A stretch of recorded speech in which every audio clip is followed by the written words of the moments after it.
So I haven't really talked to him in depth in a while, but I feel like I just keep hearing a little bit of like what I need to know from him. So, but did you sign the power of attorney? Yes, I signed both of those that he had, and so should be able to get all that stuff going. And then he said that Joseph Duggar signed his life away for $60. To the outside world, that small fraction of a $600,000 bond bought him a temporary exit from a jail cell.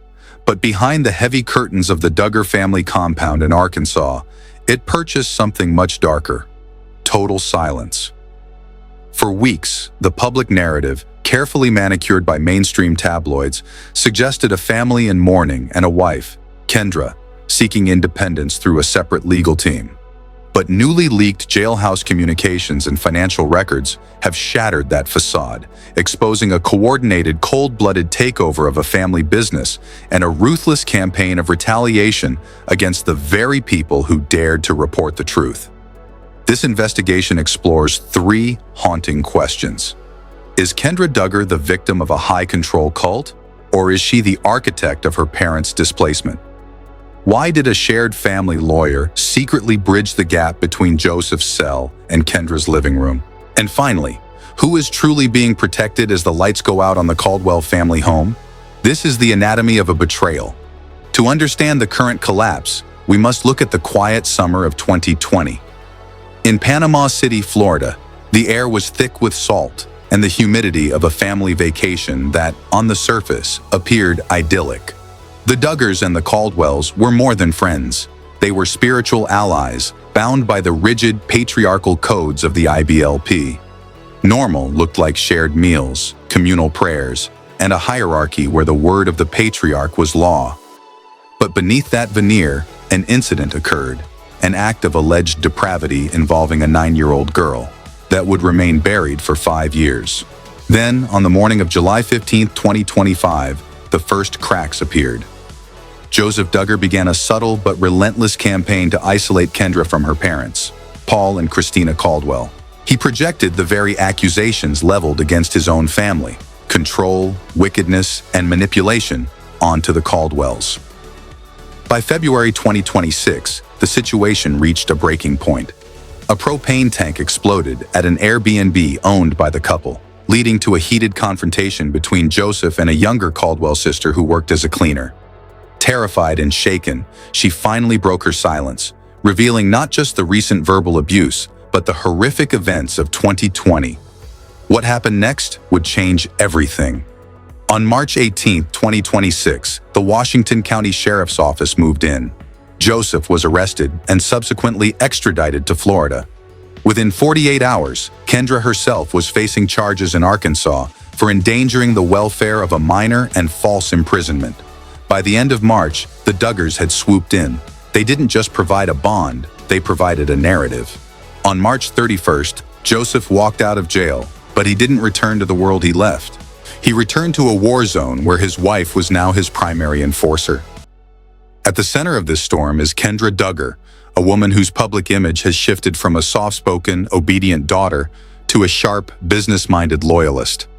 Described by former associates as perpetually cheerful, her tone in leaked recordings is now clinical, even snarky, when discussing the displacement of her own parents. And then my family says they're moving out in a month, and everybody is going to hold them to it. Got a lot of... Sure. Oh, yeah, they're like, anyways, so they're holding to it. The utilities back after they move out. And we'll also I need to figure out all the stuff that I want to do over there, and I already have a list of a lot of things that need to be fixed on the house. Oh, good. I thought so. Where is the list? It's on my reminders. Oh, gotcha. Okay. And I have I'll look on reminders. I know Jason knows a lot of this stuff too. Jason will be a good. He was going to head it up. Yeah. He was going to head it up. He'll do better than I would even. He's a contractor, so. Her motive appears to be survival, both financial and social, within the only system she has ever known. Is she standing by her man out of love, or because she knows the cost of defection is total ruin? Then there is Jim Bob Duggar, the puppet master whose physical presence is rarely seen, but whose influence is felt in every line of the court filings. Jim Bob is a man who views information as a silo and truth as a threat. His relationship with the Caldwells soured when Paul Caldwell, once the family's pastor, refused to implement certain high-control teachings in his church. Jim Bob's suspicious detail is his use of minions, his other sons, to do the dirty work that keeps his own hands clean. Paul Caldwell, the victim's father, is perhaps the most tragic figure in this investigation. A mechanic by trade, Paul is described as a man of deep, if fringe, biblical convictions.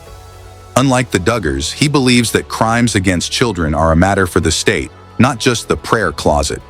His suspicious detail is the $10,000 house deal from 2021, a transaction that looked like a gift from Joseph and Kendra, but was actually a trap that allowed the Duggars to maintain legal leverage over his housing.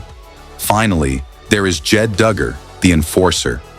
When Joseph was incarcerated, Jed didn't just help with the kids, he took power of attorney. Jed is the one who monitors the Airbnb notifications, the one who negotiates with the cleaners, and the one who allegedly orchestrated the utility shutoffs. His motive is simple: to prove his utility to his father and secure his place in the family's shrinking empire. The most damning evidence in this case comes not from the crime scene, but from the digital footprint of the Duggars' legal maneuvering. According to files obtained by our team, on March 25, 2026, a recorded jailhouse call captured a conversation that contradicts the official PR statement released by the family. While People magazine reported that Kendra had hired a separate attorney, Travis Story, to represent her exclusive interests, the audio reveals Joseph Duggar discussing legal documents he received from Travis Story inside his jail cell. "Travis came last night," Joseph tells Kendra in the recording. "He gave me the reports, the stuff the kids said." This is a massive forensic red flag. Under Arkansas Rule of Professional Conduct 1.7, an attorney cannot represent two clients whose interests are in direct conflict. Kendra is a non-offending parent seeking reunification with her children. Joseph is an accused predator facing decades in prison. By sharing a lawyer, Kendra is legally prohibited from flipping on Joseph or testifying about what she knew before their marriage. Further evidence lies in the Washington County property records. In 2025, the deed to the Caldwell home was transferred back to Joseph and Kendra for $0.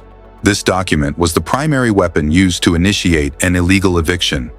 We also have logs of utility service requests. On the exact day Jed Duggar was granted power of attorney, a request was made to shut off the electricity at the Caldwell residence, despite the fact that the Caldwells had already paid rent for the month of April. Why would a family praying for the victim cut off the heat and lights for that same victim's parents and siblings? And if Kendra is truly seeking a separate legal path, why is her independent lawyer hand-delivering discovery documents to her husband's cell? The evidence suggests that the unity the Duggars are projecting is not a sign of a healthy marriage, but the result of an ironclad legal sabotage designed to keep Kendra silent. Joseph Duggar, Suspect 1, is a man who has mastered the art of religious masking. To his neighbors, he is a hard-working construction guy. To the state of Florida, he is a man who allegedly used his authority to harm the vulnerable. His habit of using Christianese, referencing Bible translations and God's will during jail calls, is a classic deflection technique used by high-control offenders to minimize their actions. Kendra Duggar, Suspect 2, is increasingly viewed by analysts as a co-conspirator by coercion. Her psychology is one of total immersion. Having been raised in the same system as Joseph, she lacks the framework to view his actions as crimes. Instead, she views her parents' report to the police as the ultimate betrayal. In my 30 years of profiling, I have rarely seen a more coordinated effort to isolate a witness.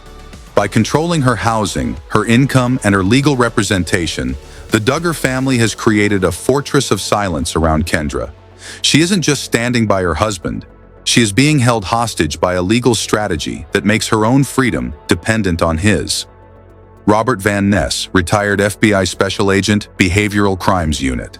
The behavior we see in the leaked jail calls, where Kendra is focused on Airbnb pricing and wood chippers while her children are in foster care, suggests a state of associative detachment. She is focusing on the mundane to avoid the crushing reality of the horrific.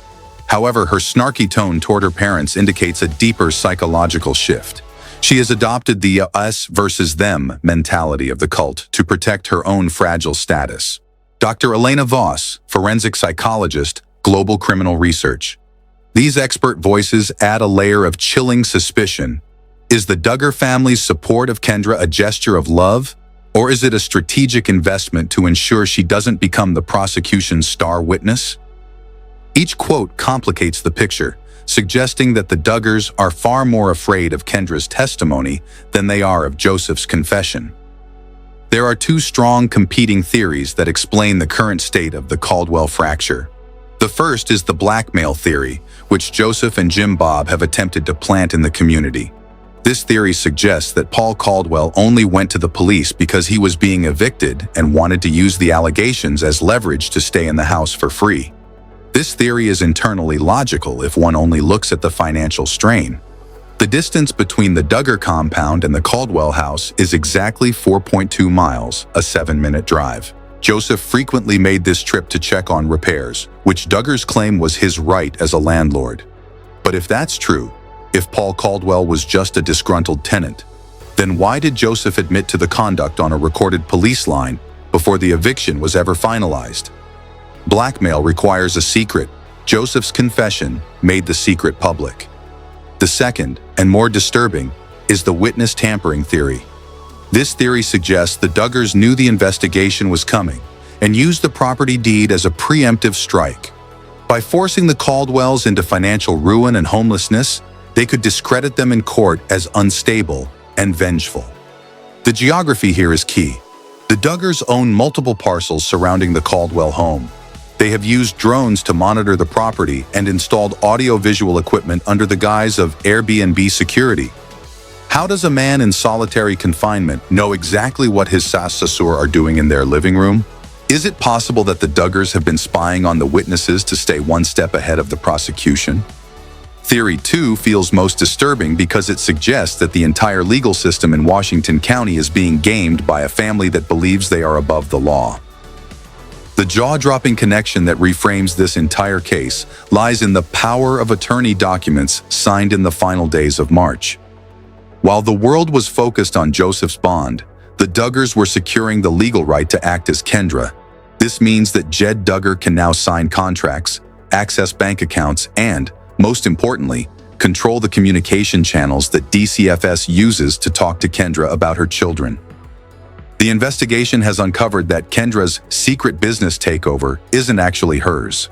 Every move she makes to sell Joseph's trailers, every Airbnb rate hike to $300 a night, and every dollar of that construction income is being funneled through an account managed by the Duggar brothers. She isn't taking control of the income. She is a figurehead for a bank account she no longer owns. The Duggars have effectively neutralized Kendra. By tying her finances to Joseph's business and her legal defense to Joseph's lawyer, they have made it impossible for her to leave without losing everything, including her children. But the most haunting question remains. As the children in foster care begin their own therapy sessions, far away from the Duggar spider web, what happens when they start to talk? Jim Bob can shut off the lights, and he can silence the wife, but he cannot stop a child from telling the truth to a state psychologist. Who is truly being protected in this house of cards? And what lies are still being told in the dark? You've just seen what the mainstream media refused to cover. The cold, calculated dismantling of a family in the name of religious preservation. This isn't just about a celebrity scandal. It's about the human cost of a system that views child safety as secondary to family reputation. The Caldwells are currently displaced, fighting to find safe housing while their own daughter facilitates their eviction from a jailhouse phone. If this investigation has brought up questions for you, if the shared lawyer, the utility shutoffs, or the power of attorney documents don't add up, the comment section is where the real work begins. We need to hear your thoughts on Kendra's transformation. Is she a victim or a willing participant? Share this video with those who still believe the unified family narrative. Subscribe to stay updated as we follow the court dates on April 20th and April 29th. The Duggars have survived in silence for decades, but the leaks are becoming a flood. The truth doesn't care about your bond, and it doesn't care about your reputation. It only cares about being heard. And as the sun sets over Washington County, the shadows are finally starting to retreat. The lights may be off in the Caldwell home, but the world is finally watching.